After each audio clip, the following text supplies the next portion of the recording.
जो गम सैयदा में रोने आई।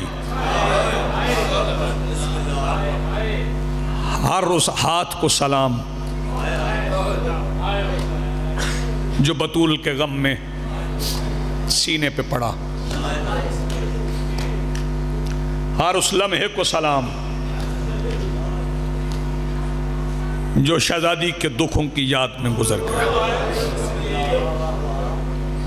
शहादत मुझे नहीं पढ़ना, तो सबसे आखिर में पढ़ने वाले जाकिर का हक है, वही पढ़ेगा। लेकिन शहजादी के दुख इतने कम नहीं, एक जाकिर पढ़े और खत्म हो जाए।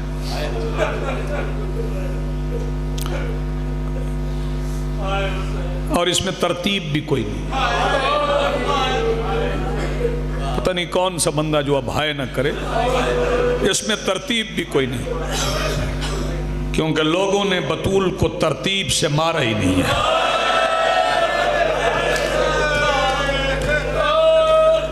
हाय करके रोआ करो बतूल के गम में ना, शहजादी के गम में। सफेद दाढ़ियों वाले बुजुर्ग रो पड़े, जवानों के चेहरे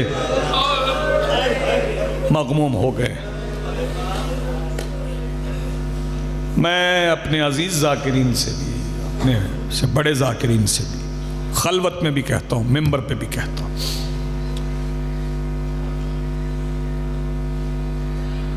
अक्सर जाकिरीन पढ़ते हुए कहते हैं शहजादे नाना की कब्र पे गए थे और नाना से कहा नाना अम्मा बीमार है।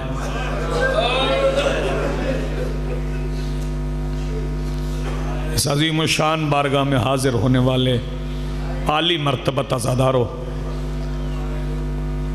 हसनैन ने यह नहीं कहा अम्मा बीमार है।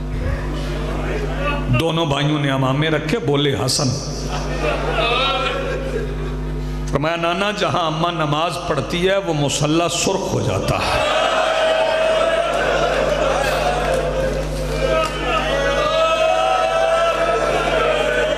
जज़ाकल्लाह जज़ाकल्लाह मरहबा। आपकी आवाज़ें बुलंद हो, बड़े प्यारे लगे वो नमाजी जो नमाज पढ़ के बतूल पे रो रहे हो। जवानों बुजुर्ग हो, मैं एक अपील कर जाऊंगा, कोई बाप किसी बेटी को न मारे, कोई शौहर अपनी ज़ौजा को न मारे, और अगर गुस्सा ज्यादा आ भी जाए ना तो तब बिल्कुल न मारना जब उसकी औलाद देख रही।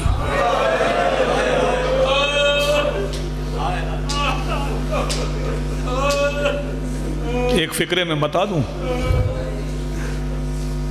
एक दिन 3 जमादियुस्सानी के बाद ये कहीं कहीं से जो सिसकियों की आवाज आ रही है ना,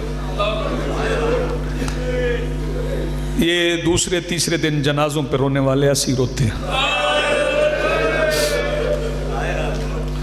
3 जमादियुस्सानी के बाद मेरे मौला शब्बीर करबला का करीम बादशाह बाबा की उंगली पकड़ के मदीने की गली में जा रहे थे, अचानक उंगली छोड़ दी, मिट्टी पे बैठ गए, घुटनों पे सर रख लिया, आंखें बंद कर ली।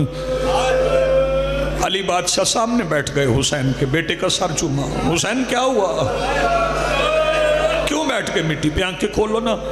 हाथ बांध लिए, बाबा थोड़ी देर बाद खोलता हूँ, हुक्म की तामील करता हूँ, अभी नहीं खोल सकता। हुसैन अभी क्यों नहीं? अर्ज की बाबा सामने वो बंदा आ गया जिसने मेरे सामने मेरी माँ को मुंह पे मारा।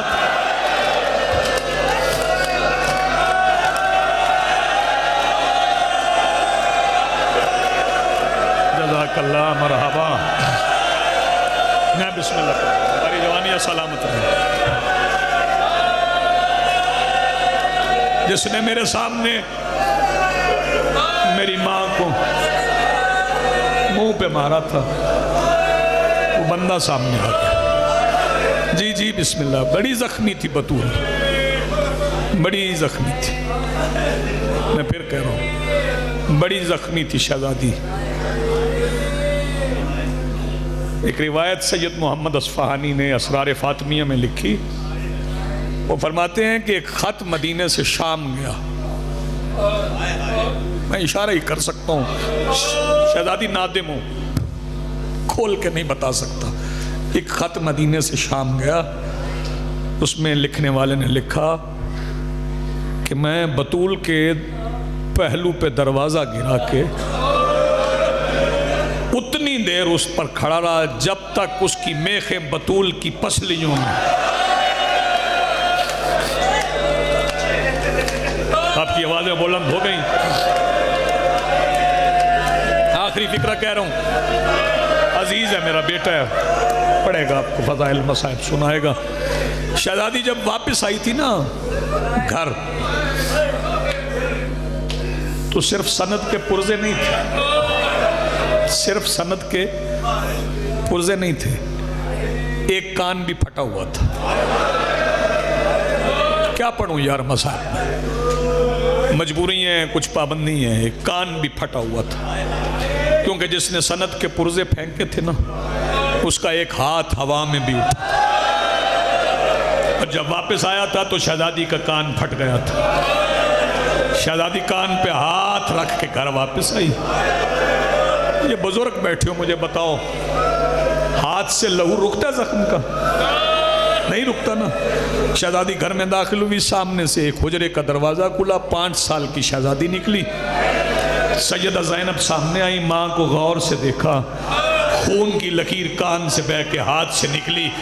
शहजादी आवाज़ दे के कहती, अम्मा मस्जिद में किसी ने आपको मारा है? आए कर करो ना जो मातम कर सकता है। मेरी मखदूमा धाड़े मार के रोई। बस आखिरी फिक्र है, जब शहजादी धाड़े मार के रोई ना, तो बेटी आवाज दे के कहती, अम्मा क्यों गई थी मस्जिद अगर लोग मारने वाले थे? फिर रोई बीबी, अम्मा दर्द ज्यादा है? फरमाया नहीं, अपने कान के जख्म को नहीं रो रही, मैं रो इसलिए गई हूं कि मैं गई हूं तो मेरा सिर्फ कान जख्मी है। जब तू जाएगी ना, तेरा सर जख्मी, तेरा गला जख्मी, तेरी कलाइयां जख्मी। और अदादारों सुनोगे, जब शहजादी पलट के वापस आई थी ना मदीने, सैयदा ज़ैनब तो नाना की कब्र पे गई। नाना की कब्र पे बैठ के बीबी ने तौहीद बचाने वाली चादर से एक सुर्ख रंग का कई सुराखों वाला कुर्ता निकाला, उसे नबी की कब्र पे रखा। कब्र नबी कांपने लगी। जब नबी की कब्र कांपी, अली की बेटी आवाज दे के कहती, बस नाना अभी तो सिर्फ बेटे का कुर्ता है। जब फरमाया ना अभी तो सिर्फ बेटे का कुर्ता है, कब्र से आवाज आई, क्या मतलब बेटी सिर्फ बेटे का कुर्ता है? आपको भी जख्म आए? जो बंदा हाय करके रोना चाहता है। जब कहा ना आपको भी जख्म आए, शहजादी फरमाती, नाना सिर्फ जख्म नहीं आए, आपकी उम्मत ने मुझे शाम की हर गली में मारा है। हाय करके रो यार, मातम कर जिसके पास हाथ। नबियों के सुल्तान आवाज दे के कहते, बेटी कोई जख्म सुनाओ। शहजादी फरमाती, नाना आज एक जख्म सुनाती हूँ, अगर मिजाज नबूवत बर्दाश्त कर सका मैं फिर आऊंगी, फिर सुनाऊंगी, फिर आऊंगी, फिर सुनाऊंगी। नाना आपको याद है जब मैं आखिरी बार आई थी, वादा करके गई थी, नाना मैं जा रही हूँ, जब पलट के आऊंगी मेरी बचे न बचे, नाना आपकी नस्ल बचा के लाऊंगी। नाना हम करबला पहुंच गए, 10 मुहर्रम गुजर गई, शाम गरीबा आ गई, खयाम को आग लग गई, नाना मैं बच्चे संभालती रही। नाना फिर उस खैमे को आग लग गई जिसमें आपका सज्जाद था।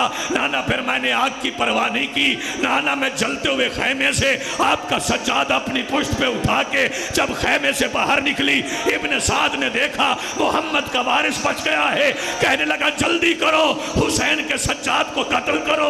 नाना फिर पता नहीं कितने नेज़ों वाले हाथों में नेज़े लेके मेरे गिर्द दायरे बना के खड़े हो गए। नाना एक नेज़े वाला आगे बढ़ता, वो निशाना सज्जाद का लेके नेज़ा सज्जाद को मारता। नाना मैं पहलू सज्जाद बचा लेती, सज्जाद के हिस्से का कोई नेज़ा कभी मेरे सर में, कभी मेरे बाजू में। नाना सज्जाद बच गया।